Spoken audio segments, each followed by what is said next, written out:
Latest news update के लिए हमारे चैनल को सब्सक्राइब करें और साथ ही बेल आइकन को दबाएं। ब्रिस्बेन मेलबोर्न ऑस्ट्रेलियाई अर्थशास्त्रियों और नवीनतम आधिकारिक आंकड़ों के अनुसार मार्च तिमाही में देश की अर्थव्यवस्था में प्राकृतिक आपदाएं जैसे सूखा, जंगल की आग और कोरोना वायरस का प्रकोप 0.3% तक कम हो गया है। ऑस्ट्रेलिया 29 वर्षों में अपनी पहली मंदी का सामना कर रहा है। जीडीपी के आंकड़ों के मुताबिक इस तिमाही में जीडीपी ग्रोथ घटकर 2.4% रह गई। गिरावट सितंबर 2008 के बाद से सबसे धीमी वार्षिक वृद्धि दर है, जब ऑस्ट्रेलिया वैश्विक वित्तीय संकट की चपेट में था।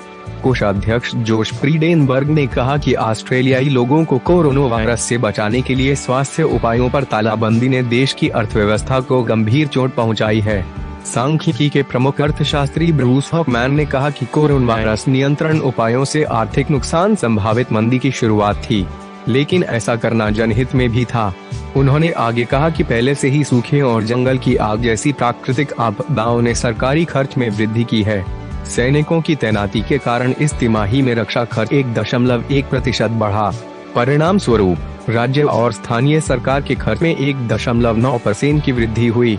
ग्रीष्मकालीन झाड़ी की आग ने क्षेत्र में पर्यटन से संबंधित गतिविधियों में तेजी से गिरावट दर्ज की, जिसमें यात्रा, आवास और खाद्य सेवाएं शामिल हैं, जबकि बीमा दावों ने 1.4 बिलियन का भुगतान किया।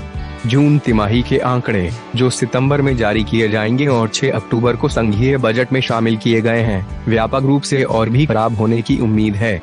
कॉमनवेल्थ बैंक के एक वरिष्ठ अर्थशास्त्री बेलिंडा एलेन ने कहा, जिस तरह से आप इसे देख रहे हैं, ऑस्ट्रेलिया मंदी की स्थिति में आने वाला है। बाजार अनुसंधान और एनएबी के प्रमुख इवान कोलहोन ने कहा कि अप्रैल और मई में वृद्धि में मंदी का कारण तत्काल मंदी था।